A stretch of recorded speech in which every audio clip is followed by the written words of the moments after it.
Here's Lincoln City, our last visuals really before it gets dark in about a half an hour. 49 degrees, the winds are down, that's good. It is raining, and the seas, well, they've been very, very active, and they'll continue to be that way. Now, there's a couple of different watches, warnings, and advisories on the coast. There's a coastal flood advisory for Clatsop and Tillamook counties, and that's mainly around the time of high tide.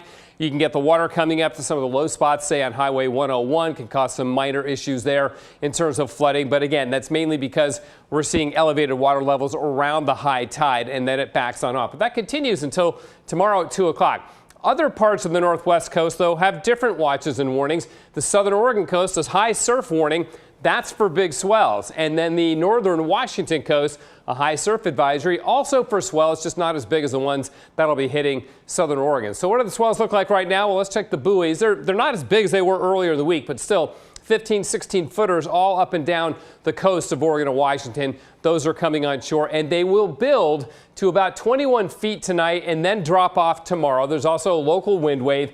The winds offshore quite strong, but not as strong onshore, and certainly not in the valleys. Showers and thunderstorms, gale warnings, hazardous seas warnings. So again, there's a lot going on with the marine forecast right now. What you need to know is this: beware of sneaker waves.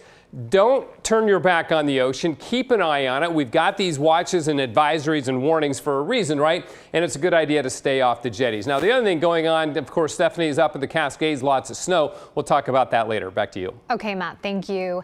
And echoing what Matt just said there, the National Weather Service says there is a high threat for sneaker waves at the coast today through Sunday, like Matt mentioned. Here's a look at those. Now, sneaker waves can suddenly knock people off their feet and quickly pull them into the frigid ocean, which may lead to serious injury. Just very dangerous. And a reminder to watch your back. Also avoid the jetties and logs near the waterline on beaches.